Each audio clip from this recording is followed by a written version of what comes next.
Okay, today's daf is Shabbat Daf Tzadi. Today's shiur is dedicated by Nina Black in memory of her mother's third yahrzeit, Sophia Bat Avram ve'Esther, and she would have loved that she's learning Daf Yomi today. Okay, we are going to start at the bottom of Pei Tet Amud Bet. If you remember, we got back after all these really interesting stories about Matan Torah and Chet HaEgel and all these fascinating stories. We're now back to the nitty-gritty of what is the size for carrying on Shabbat.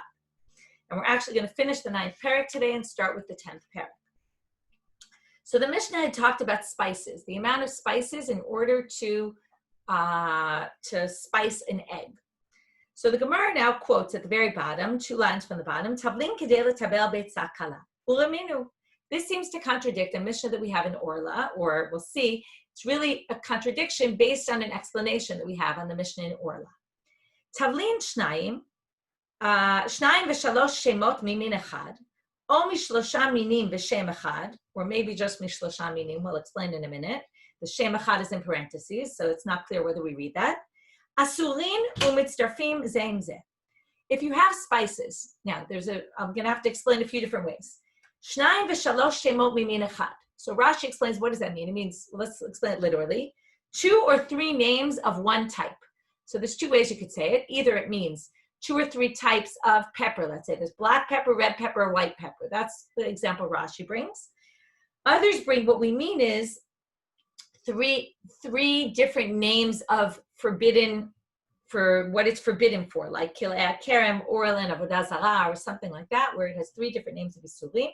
But let's just stick with Rashi. We're talking about pepper. 3 different types of pepper. So it's 1 type, but 3 different names. O shlosha minim v'shem echad. Okay, so the Rambam explains this literally. It means 3 different things that have the same name. Okay, like karpas, we know that we use at the Seder, could be, or chazeret, could mean a number of different things. So we have 1 name, but it actually is 3 different types of things. Or Rashi explains it, or maybe just 3 different types. And as we talked about 3 different types of peppers, or maybe pepper, cumin, and salt, and curry, or something like that. So those are forbidden, umitzdarfim zeim zeh, okay, but they can combine together. So now, in other words, they're asurim. What they mean here is for orla purposes, and they can be mitzdaref if you need a particular shiur to be for something to be forbidden. But Amar Chizkiah, so it's like our Mishnah so far, where it says that spices can combine with each other. Usually each item is separate, but spices themselves can combine. But then Chizkiah says, "B'minei mitzika shanu." He says we're only talking about things that actually sweeten the food. If they don't sweeten the food, then they don't combine together. Ho'il ru'yin l'matei k'dei, because all these together can help sweeten the food, and therefore they join together. They're kind of all working in the same direction. They're all helping to sweeten the food. But if they're not coming to sweeten, then the idea is that they're not actually working together. But so what do you see from this Mishnah and the explanation of Chizkiah on the Mishnah? Sounds like Talmud dechazu l'matei k'dei. Sounds like only if they're sweetening do they join together. Halav hachi lo. And in our Mishnah, it just said they join together no matter what. So the obvious answer the Gemara answers is hachanami chazu l'matei. The same way Chizkiah explained the Mishnah there would be the same way he would explain the Mishnah here, that they're only going to combine to form 1 shiur together, right? That basically you're going to be chayav. You have a little bit of this, a little bit of that, a little bit of that, but altogether you actually have enough, a requisite amount to be obligated. Those will join together as long as they're items that go to sweeten, because when they sweeten, I'm assuming that idea here is that when they sweeten it, they work together. Whereas if they're not sweetening, they might, sometimes spices kind of work against each other, maybe is the idea. Not exactly sure the idea of sweetening and why, but the fact is that was a factor, and it would be the same issue here. And then if not, the spices wouldn't actually combine. Klipei egozim, klipei limonim, satis upua. These are different types of herbs used for dyeing. Kedei litzboa beged katan. So we said it was in order to color a small cloth that they would put over their hair coverings. Uriminhi, but this seems to contradict the following source. Hamotzi samanim shruyin. If you take out already dyed, right, the dye itself, once the herbs were already soaked and they're already ready to be used as dye, what's the amount? כדי לצבוע בהן דוגמה לעירה. Okay, now this is a bit of a tricky line. We actually saw this before. I looked into it a little better today because I didn't exactly understand. Dugma and ira seem to be two different things. Dugma is a sample, okay, like any seller has samples, right? The way you would go to a store to buy, let's say, shades for your windows, and you go and they take you there's little pieces of samples, right? Or you go to buy stockings, there's little samples of what color they are. So likewise, a swatch for paint. So they would have these little samples, but an ira is something else. An ira was a stopper that they would have they would have the implement that they would use to pull the threads through on the weaving loom. There was a stopper on it. Okay, the Rashi explains that they would put a little bit of wool. Okay, so Rashi says shu kimin dugma. Okay, now we're going to combine these two things. They would put a little piece of wool that was approximately the size of the dugma. It's almost like they're telling us what's the size of an average sample. It's the same size as this piece of wool that they would use as a stopper on the weaving loom, on the kaneh, the reed that they would put through the weaving loom, which was Rashi says shiur mu'at. It was a very small size. So we're talking about a very small sample size. So here you see, if you take out samemanim shruyim, if you take out dye that's already soaked, it's a very, very small amount. And our Mishnah says, all of those things, it would have to be the amount that you would need to get a beged katan, that you would put on your hat. Now that would be, or your hair covering, that would be a bigger amount. So the dugma was very small, and the piece of cloth that you would put on your hair covering was bigger. Again, we don't know the exact size, but it was clearly larger. So how do we reconcile these two amounts? And this is a type of answer we've seen before. Amar Rav Nachman, Amar Rav Avua, and we're going to see it a few times today. The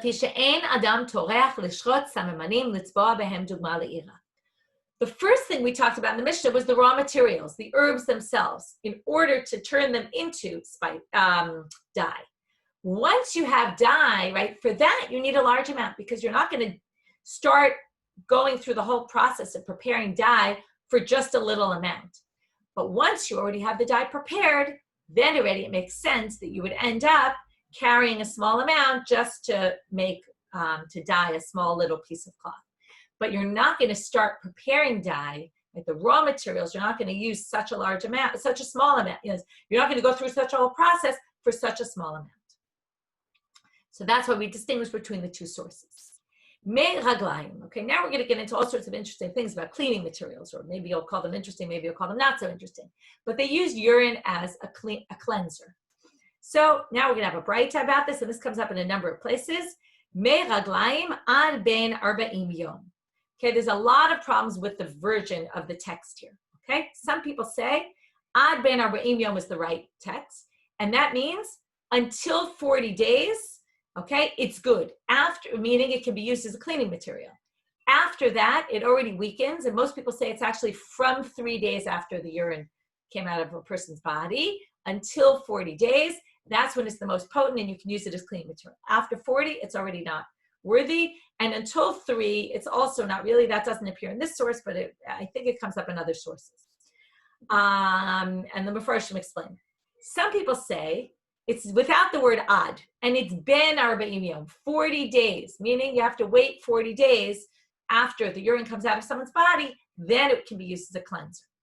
And some people say, a very interesting one, which is ben 40 is not talking about the urine is 40 days old. It's talking about the urine came from someone, from a tinok ben 40 yom, okay? That dafka, specifically urine from a baby, is useful as cleaning material. Anyway, strange interpretations here. Again, hard for us to understand because we don't really use it as a cleanser, but in those days, obviously, they did. Neter. Okay, what about this next material? Tana neter Alexandrite velo neter anpatrin. Okay, it's the neter from Alexandria. That's the one they used, and not the neter from Antipatris, okay, which was another place. Borit. Amar Rav Yehuda, what is borit? Zechol, he says, this is sand. Again, they're trying to figure out what are these materials. Bahatanya, wait a minute, how could you say bolit is sand? Doesn't it say in the following braita, ha-bolit v'hachol? It lists bolit and it lists sand. So bolit can't be sand because you wouldn't say sand and sand. So elamai bolit kabrita. Okay, borit, and actually kabrita sounds like borit. What is kabrita? Rashi says it's sulfur. Okay, and that's what it is. So now, okay, so then we have sulfur and sand. That makes more sense. But now we're going to have another braita where to say that this is sulfur doesn't make any sense. Meitive. We're now quoting a source about the Shemitah year and things that you can't plant or grow in the Shemitah year. Hosifu alehen hachal bitzim, which is some type of plant. I read it in English, but it didn't make it wasn't something known to me, or nithi, something, I don't know, some sort of plant. Vehalinim, wormwood. Vehaborit, that's our topic. Vehaahal, aloe. Okay, these materials are also forbidden in the Shemitah year.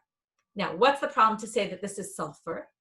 Isa kadata kabrita, if you want to say borit is kabrita me'ita b'shviit. There is no kabrita in Shnat Shemitah. You wouldn't be obligated for Shemitah for that. Why? Because Vahatanya, it says in a braita, zeh haklal, these are the rules. Kol sheyesh bo ikar yesh lo shviit. If it has roots, then it has Shemitah. There's a few different explanations what it means it has roots, but we'll just stick with the simple right now. It has roots, and some people say the roots have to be edible also. Yesh lo shviit, v'she'ein lo ikar. If it doesn't have roots, ein lo shviit. And sulfur doesn't have roots, doesn't grow like that. So therefore, it can't be that it would, if borit is relevant for Shemitah, then it can't possibly be sulfur. So what do they explain? Elamai borit ahala. Okay, now what's the problem with saying it's aloe? Because we just read in the Braita, v'hatanya haborit v'ha'ahala. It says borit is separate from ala. We're back to our question number one.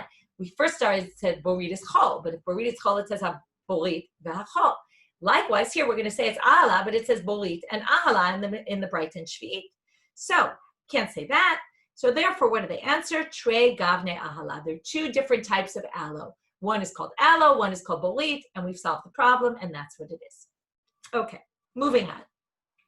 Last thing in the Mishnah to explain, Amar Rav Yehuda, Shluf, I skipped. Sorry, we have two more things. Kimulia, what is kimulia?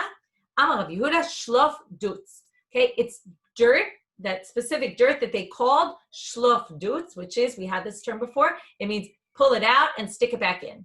For whatever reason, that's what they called it, and they're just identifying it. Again, this is one of those things that helps the people who were living then. It doesn't really help us now. Ashlag, Amar Shmuel, Shiltinu lechol nechuteyama. This is a phrase we find very often.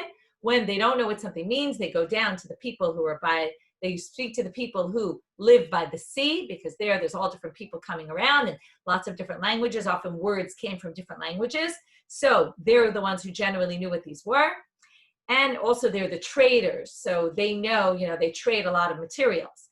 Ba'amrule shonana shmei. It's called shonana. That's what it's called. This item, this ashlag. Umishtakach, and where would you find this? Binukva de marganita, in the shell of the pearl.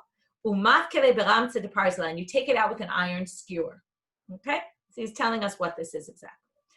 Okay, moving on to the Mishnah now, we want to move on to new topics about what shiur you're going to be chayav for various items.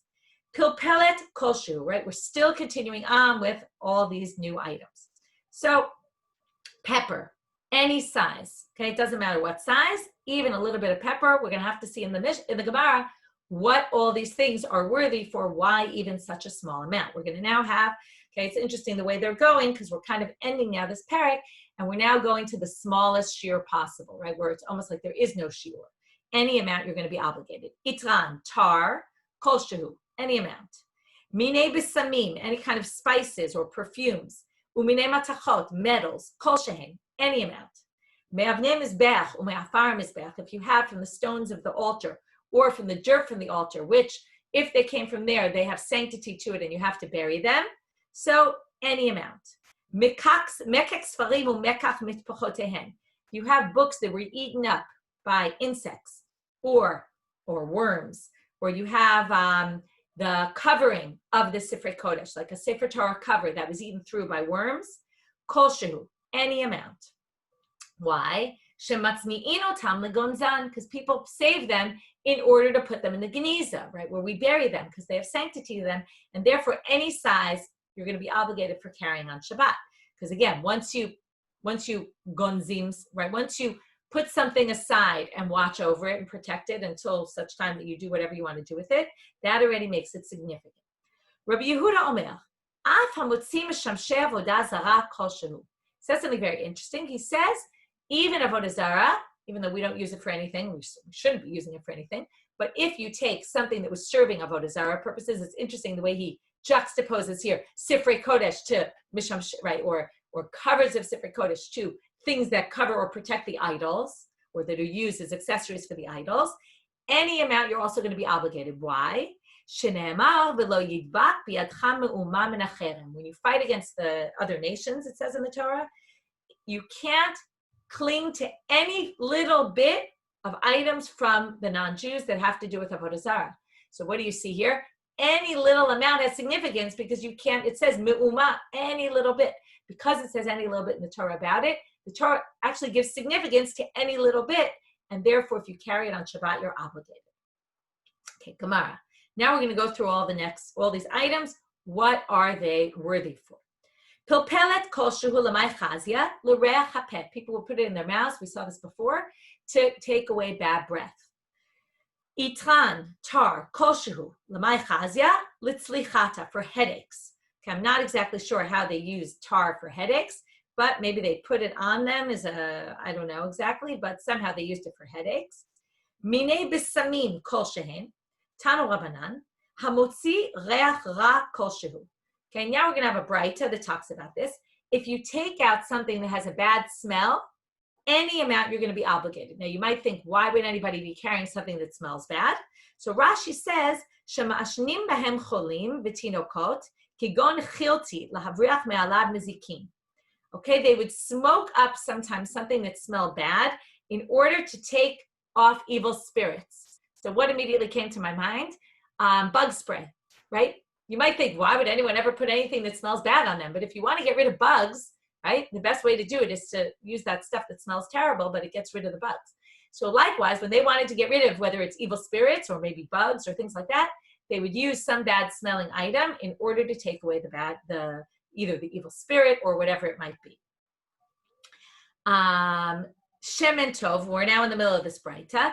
Good oil, kol shehu, because people would use it, right? Again, I assume they mean here for the smell. Argiman, kol shehu. Here's something that's significant. Right? They would dye with this purple dye. It was very expensive. So any little amount of something that's dyed with this purple dye is going to be, you're already obligated because it has significance. Ubetulat havered echat. Okay, Rashi says this is a leaf from a rose, from a virgin rose. Okay, from one that's by itself, like one rose grew in a hole, it sounds like Rashi's saying. Some people actually think this is something else, and it was some sort of amulet that they used that they called a vered, a betulat vered, and it's something else entirely. It's not actually a rose, but it was some sort of thing that's what they called it. Okay, so it's always a struggle that we don't exactly know what these items are that they're referring to. Oh, I think it was a piece of jewelry that they would use that was maybe also functioned as an amulet.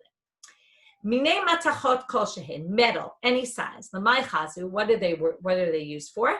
Tanya Rabbi Shimon ben Elazar omer, shekain ra'oi lasot mimenu darban katan. You can make a nail out of a piece of metal, right? A small nail, and therefore any size. Tanu Rabbanan, ha'omer, since we're already talking about metals, now we're going to bring up a different topic that has to do with metals and sizes. But this is in a bit of a different direction. Here we're trying to find the smallest possible size that you could use it for. This is a little bit the other way, which is if you say, Ha'omer, hare alai barzel. Hare alai means I'm going to bring this to the Beit HaMikdash. So you say, I'm going to bring iron to the Beit HaMikdash. Achirim omrim, others say, what's the amount? Lo yifchot me'ama alama. How much do you need to bring? Right? Not the way we said in our Mishnah that we're looking for the smallest possible size. Here we want to say, well, what would you bring something to the Mikdash for? What would it be usable for? So we say it has to be what size? 1 cubit by 1 cubit. L'may chazir, what's this worthy for? So that was the Braita. Now comes Rav Yosef, and he says, I'm Rav Yosef l'kalya orev. In the Beit HaMikdash, they had this metal implement that they would put on the roof in order to scare away the ravens. They didn't want a lot of birds, right? We all know you go to these places sometimes and there's tons of birds flying around. They didn't want birds to be in the Beit HaMikdash as best as they could, so they put up, it was an implement to basically scare away the ravens. V'ika de amre, it's kind of like a scarecrow, basically. But they made it out of metal. V'ika de amre, acherim omrim, lo yifchot mikalya orev. Now here we have the order reversed. It's the same idea. But instead of the bright saying it's an ama by an ama, and then they said, well, what's an ama by an ama worthy for? And Rav Yosef later explains kalya orev. In this version, the bright itself said kalya orev. Came Rav Yosef and he said, Vikama, how much? Rav Yosef, ama alama. What's the size for kalya orev? And ama alama. So it's the same thing, it's just the reverse direction of, what was in the Braita and what did Rav Yosef come to explain. Nechoshet, copper, lo yivchot mime'ah kesef. The amount you need is the amount of a me'ah, which is not a me'ah with an aleph, but me'ah with an ayin, which was a type of coin. It was a sixth of a dinar, just to put it in perspective, sixth of a zuz. And that's the size that you'd be obligated. Tanya, Rabbi Eliezer Omer, lo yivchot mitzinura ktana shel nechoshet. By the way, we're still in the Beit HaMikdash Braita, and what we're saying is, if you promise you're going to bring copper to the Beit HaMikdash, what's the size that you need to bring? So they say the size of this coin. But we have another opinion here. Tanya, Rabbi Eliezer Omer, lo yivchot mitzinura ktana shel nechoshet. The amount is a small hook of copper. Lemay chazia, what's this worthy for? What do you use this for? Amar Abaye, shemechatetim ba'et haptilot u'mekanchin hanerot. They would use this hook in order to pick out the wicks in the menorah and clean out the menorah there. So basically, the different machloket about what they would use nechoshet for in the mikdash. Mekek sfarim u'mekek mitpachat. Right. This is the books or the coverings for Sifrei Kodesh that were eaten up by worms. Amar of Yehuda, makak de Sifrei, tachach de shirai, ve'ila de inve, uped de te'ene, v'ha de rimon. Kulu sakanta. He now names for us, in case you wanted to know, these are the names of worms that eat through the following item. Each item has its own special worm that eats through it. So for books, it's called the makak. For shiraim, for silk, it's the tachach. For grapes, it's the vila. For te'enim, it's the peh. For figs, for rimonim, pomegranates, it's ha. Okay, that was what it was called. And all of these are very dangerous, meaning, what it seems to mean, and this seems indicative by the story we're going to see in a minute, that they kill people if they actually eat these worms. So maybe that's why he also wanted to identify them so that if you see the following things, beware of them. As this other unfortunate situation where somebody didn't know and they actually died. I'm sorry, I'm giving away the punchline, but that's what we're going to see. So Hahu Talmida, there was a student, Hava Yativ Kamei Rabbi Yochanan. He was sitting before Rabbi Yochanan, Hava Ka'achil Te'ene. He was eating figs. Amarle, Rebbe, Kotsim yesh b'teinim. Okay, you can either say this with an exclamation point or maybe with a question mark. It says, Rebbe, I'm eating, it feels like there's thorns in here in what I'm eating. Amarle, and the nusach, it seems to be a corrected version, should just be Amar, because he clearly didn't say it to him, because we'll see in a second, he died. Katzle pe ledain. The pe, okay, it's actually a double entendre here. The pe is the mouth. But the peh is the name of the worm that is found in the figs. So he said the peh killed this person. Okay, and therefore, right, what he was eating obviously wasn't kutzim, it wasn't thorns, it was actually the worm, and it killed him. Okay, what do you learn from this? That you should check your figs, right? Don't eat them without looking inside and seeing what's inside them. Okay, new Mishnah. Hamotzi kupat harochlim. Here you have an interesting situation. You're a peddler. Peddlers often carry a big box full of a bunch of different items that they're selling. So the peddler's walking around with a bunch of different items. He walks out on Shabbat carrying it. Is he obligated for each item that he took out? Or is he obligated one for taking out the whole box? So what do we say? He's only obligated one korban. Zir'onei gina. If you have seeds, we go back to the issue of seeds, pachot mikegorgeret. The size of seeds that you're obligated in is less than a grogeret. This is a very strange amount. Usually we say what the amount is, not that it's less than something else. So no one's really clear what exactly the amount is. First of all, why do they say pachot migrogeret? So Rashi explains that even though you can actually eat seeds, some people ate seeds, there were seeds that were edible, and then you would say, well, maybe the shiur's any kind of shiur, then the shiur would be a grogeret, because that's the shiur for eating, for carrying out foods that one would eat. But since they're made for planting, the shiur is actually less than that. But he doesn't tell us how much less. Some people explain, I think it's Tosfot Yom Tov on the Mishnah explains that it has to be at least a kazayit. So it's somewhere between an olive and a fig. The Rambam says actually we're not necessarily talking about seeds that one can eat. It's really any seeds. Rabbi Yehuda ben Betecha omer chamisha. Okay, so there's a machloket. Is it less than a grogeret or is it 5? Now Rabbi Yehuda is always more machmir, so we assume that 5 seeds are usually less than the size of a fig. Obviously, if the 5 seeds were bigger than the size of a fig, right, and let's say you had 2 seeds that were really large, then you'd be even Rabbi Yehuda would think you'd be obligated also. Right? Some people, there's actually a debate about whether he's arguing with Tanakama. Some people actually say he's explaining Tanakama, that he's saying what's the amount of pachot migrogeret, and he explains 5 seeds. Obviously, 5 seeds is a complicated amount because it obviously depends on what you're planting, and the Mishnah is going to address that actually in one more minute. One interesting thing, the Yerushalmi says here, why 5? Well, remember, we talked about kilayim just a few Mishnayot ago, and what did we say? 5 seeds or 5 types of seeds in one 6x6 space. So there you see the significance of 5 comes from there. Nice connection between the two. And the next line is actually going to also connect to something we saw in the kilayim suit. Zera kishuim shnayim, zera diluim shnayim, zera pula mitzri shnayim. There's certain seeds that are larger. Okay, the one I could relate to the easiest was the pumpkin seeds. Pumpkin seeds are very large. They're much larger than your average seed. So therefore, for pumpkin or for gourd, which is like pumpkin, and the pool, okay, I don't know what the seed is of a pool, how big it is, but obviously they're larger, and therefore even 2, you're going to be obligated. Chagav chai tahor kol shehu. Okay, if you have a kosher live grasshopper, the amount for carrying it out is any amount. We're going to have to see why. Mate, if it's dead, kigrogeret. Once it's dead, well, then you can eat it, and then it goes to the shiur of foods.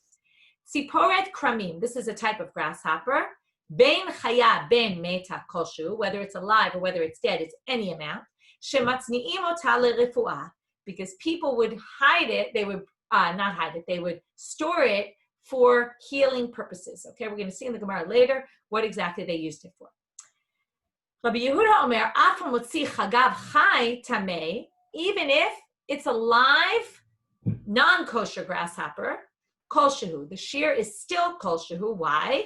Shematzni'in oto lekatan lischok bo. Because people store it for kids to play with. What came into my mind when I read this? When we used to go to camp when we were little, and every time after the rain, all the salamanders would come out, and all the kids would collect the salamanders, right? So the kids like to play with the grasshoppers. Kids like collecting all these animals and things and little creatures. So even if it's not kosher, still the kids will play with it, in which case it's going to be a problem, right? If you're going to be obligated for any kind of amount. So the Gemara starts off with a contradiction, likely, right? Very common. Uribinhi, zevel v'chol hadak, kedei lezabel kelech shel kruv divrei Rabbi Akiva. We've actually seen this problem before. The Mishnah says that when it comes to seeds, it's less than a grogeret or 5 seeds according to Rabbi Yehuda. And here it says, which means what? It has to be more than 1. 1 is not going to be worthy of anything. But it says in this source that zevel or chol hadak, if you have fertilizer or fine sand, how much are you obligated? Kedei lezabel kelach shel kruv, in order to fertilize 1 leaf of the cabbage. Or chachamim omrim kedei lezabel krisha, or he says, the rabbis say, in order to fertilize leeks. So now you have 1 thing that's growing already has significance. So why, when it comes to the seeds, is it only more than 1, and you're not obligated for just 1? Amra Papa. And this connects to just what we said in the beginning about the samemanim, the same thing. Amar Papa had zriya, had lo zriya. Adam toreach lotzi nima achat lizriya. There's a difference between the seeds before they're planted and once they're planted. We've talked about this before. Before they're planted, then each seed doesn't have so much significance. Not all the seeds actually bud and start growing. Once they're planted and something's already growing from it, then obviously 1 will have significance. But beforehand, 1 doesn't have any significance. Zera kishuim. Tanu Rabbanan, again we quote a Braita, Hamotzi Garinim. If you take out seeds of a date, it depends what you're taking it out for. Again, we get into a lot of subjectivity here. It all depends on what your purpose is. So the date pits, what are they worthy for? We're going to see you could do a bunch of different things with them. And each one is going to have a different requisite amount that you're going to be obligated for. Im lenitiyah, if you're planting, shtayim. Apparently, right, date pits are big, like the gourd and the pumpkin and the fool, the bean. So also 2 is already, you're going to be obligated. Im la'achila, if it's for eating, right now, who eats? Animals eat them. Well, who eats date pits? Kimelo pi chazir. Okay, a pig eats them. Interesting, right? Even though we don't eat pig, right? But kimelo pi chazir. Bekama milo pi chazir echat. How much does a pig eat? Even 1. Okay, that's he'll fill his mouth with only 1, which sounds surprising. Milo pi, you would have thought a lot, but no, 1 pit is enough for the pig, and therefore, right, this goes against what we say about someone being piggish, the way they eat, right? They eat a lot. Here it seems like even 1 would be what a pig would eat, and therefore you're going to be obligated even a smaller amount. Im lahasik, if you're planning to use it for burning, for making a fire, which we saw also, they use the pits for fires. Kedei levashel beitzah kala. Again, now we go back to our shiur that every time we talk about making a fire, it's to cook a quick egg.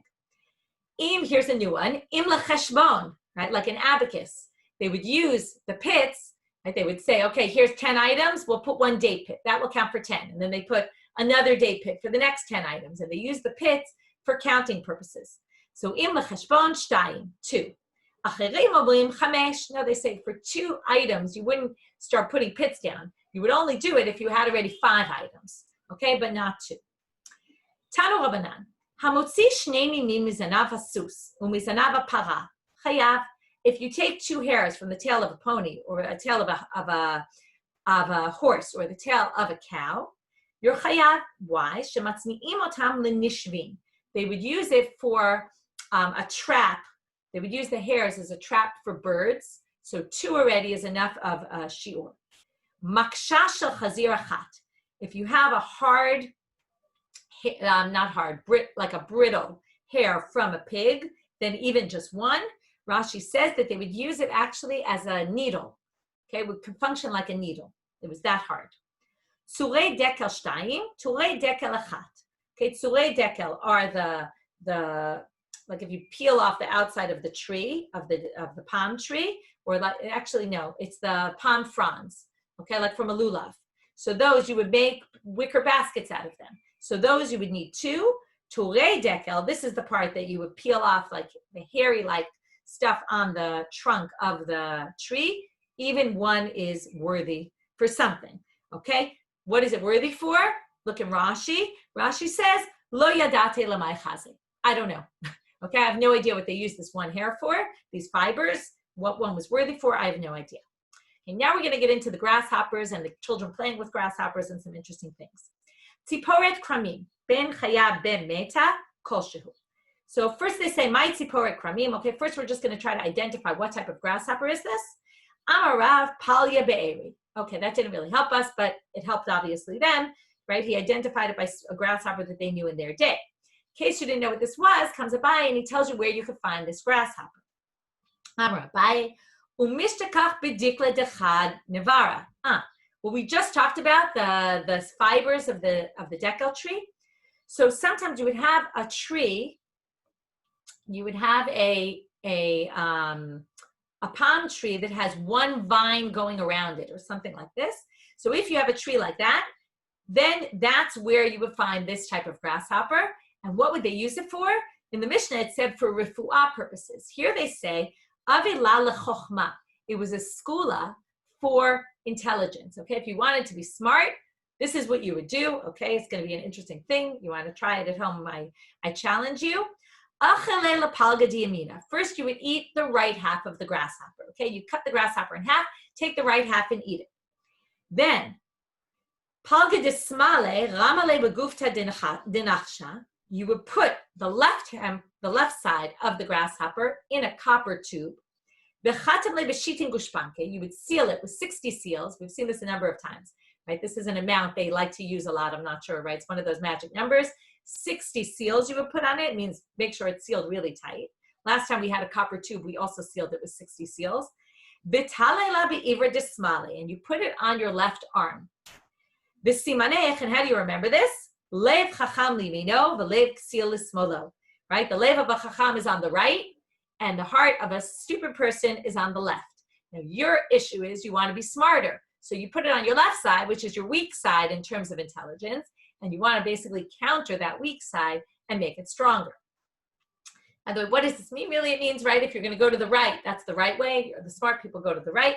The not smart people go to the left, which again we said is, right, going off the path. Bechakim kama debai. So what do? You take this grasshopper. You've split it in half. You've eaten half. You've taken the other half. You put it in your copper tube. You've wrapped it around your arm. Now you start learning, okay? And then bechakim kama debai. You try to get as smart as you can. Begamar kama debai. You learn as much as you can. Then when you finish learning, now you eat the other half of the grasshopper. Somehow you try to open that tube that you've sealed so well, and then you eat the other half of the grasshopper. De'ilo, if you don't eat the other half of the grasshopper, me'akir tamudo, you will forget everything you learned. Okay, so the idea is, frame your learning with eating the half of grasshopper and the other half, and somehow this is going to help you. Again, I wouldn't necessarily recommend trying this. Maybe learning Daf Yomi every day will help you stop forgetting what you're. I don't know. Some people claim it makes them forget a lot, but even those who are struggling through and having trouble remembering everything, not to worry. The more we go through things, the more you'll remember things. It takes time. It's like learning how to swim. Okay, Rabbi Yehuda Omer. Now we're back to kids playing with grasshoppers. Hamotzi, right? A chagav chai tamei. By the way, this is a good source. I'll give you a story. My niece was in a gan, and she brought her elephant that she loves to gan, and the ganene told her you're not allowed to play with toy elephants because they're not kosher, right? A stuffed animal, even though it's a stuffed animal, right? You're not allowed to play. I don't know if you ever heard this, but there's people who won't have stuffed animals of non-kosher animals. So your source in the Mishnah here is it's not a problem, because not only can you play with stuffed animals that are not kosher, you can even play with kosher, non-kosher actual grasshoppers, real live ones. So there's your proof. Okay, too bad she didn't know that at the time. She could have brought the Gemara to the Ganenet. Of course, the Ganenet might have gone crazy that she was bringing a Gemara, but anyway. Or actually, it's just a Mishnah. So Rabbi Yehuda Omer, Apa Mutzi. So let's go on. Tanakama Savra Lo. So now Tanakama obviously doesn't think that you can use this live non-kosher grasshopper was used for toy purposes. My taima dilma achile. Okay, now you can see what the source of the Ganenet was, because there's Tanakama, and Tanakama says, well, you can't play with animals that aren't kosher because you might eat them. Okay, so maybe she had some source. Now, obviously, a stuffed animal, there's no concern you're going to eat. But maybe you could say, play with the stuffed animal, you might play with the real animal, and then you might come to eat it. Anyway, ihachi, then they say, wait a minute. If the whole issue is we're worried, if the kid's playing with it and might come to eat it, so that's why we're going to say that, again, this is all about what the kids played with. Did they play with these or didn't they? If they played with them, then the requisite amount would be, even a small one because the kids play with them. If you didn't play with them, well, then that wouldn't be the requisite amount. It would have to be something larger. We'd have to find some use for it. So if you're going to say the problem is maybe he'll eat it, well, ihachi tahor nami. Also, you'd have to be worried if he's playing with a little grasshopper who's kosher. Now, it's alive, right? You can't eat a live grasshopper. Taharav kahana, here we'll tell you a story. Havakaim kamei derav. He was sitting before Rav. Vahavakama aver shushiva apume. He passed a grasshopper near his mouth, a kosher grasshopper. Amarle, Rav said to him, shakle, move it away from your mouth. We don't want people to think that you were eating it. So here you see even live grasshoppers, there should be a concern. So how did they let the kids play with live grasshoppers? Ella Dilma, we're not worried that they're going to eat the live grasshoppers, okay? What are we worried about? Ella Dilma mayit va'achile. Okay, the concern is we're not worried they're going to eat them live. We're obviously only worried that they're going to eat them dead, okay? The Rabbi Yehuda, imayit. So what does Rabbi Yehuda hold?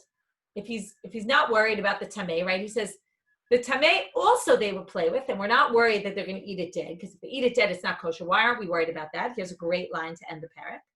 He says, imayit katan mispad sapidle.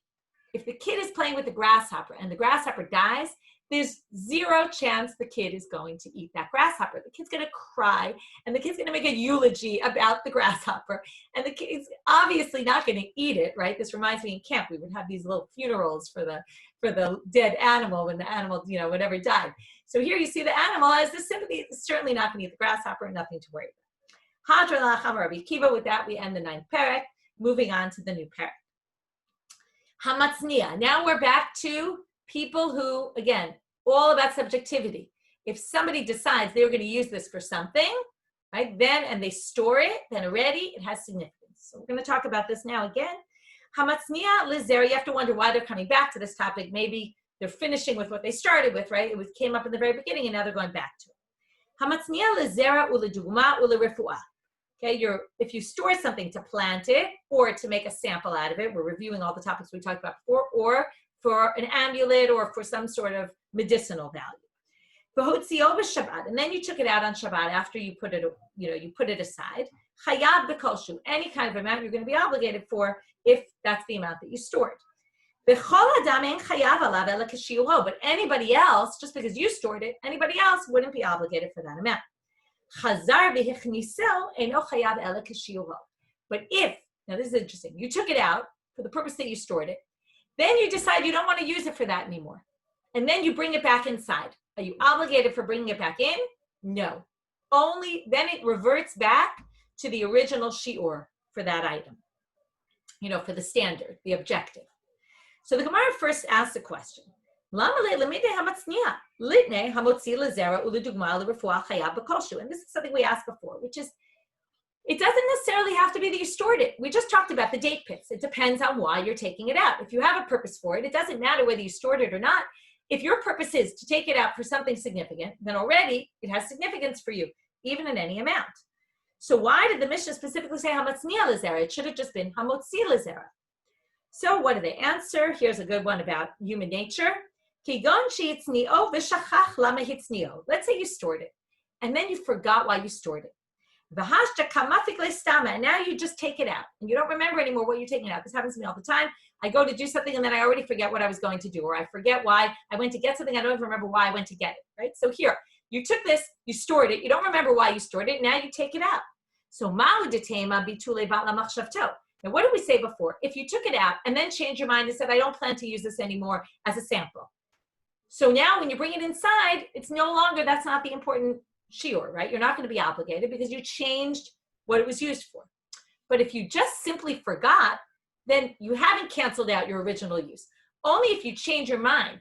But if you just forget, so they say, you might have thought, bitule bat lemachshavto, kamash malan, it comes to teach you, and again, this is about human nature, kol haoseh dat rishona oseh. We think we're forgetful, but in the end, we remember things in our subconscious. Right? We know what we're doing, and therefore, when he did take it out, he must have somewhere deep down known why he was taking it out and taking it out for the purpose for which he stored it, and therefore, storing alone is enough, even if, there's two tracks. One is you didn't store it, but you had intent to use this to plant. Already it has significance for you. You're going to be obligated. Second option is you took it out not to plant, but you had originally stored it to plant, and now you took it out. You don't remember anymore why you took it out, but since you had stored it originally to plant, we're going to keep that same machshava. We're not going to say because you forgot, well, you must have canceled your original use, but we go with what your original use was, and you'll be obligated. As opposed to the third track, which is the one we mentioned in the Mishnah, which is if you already changed what you plan to use it for and you're not using it for that small amount anymore, then you wouldn't be obligated anymore. Okay, so those are the three tracks, and with that we'll end today, and we'll pick up with this topic tomorrow.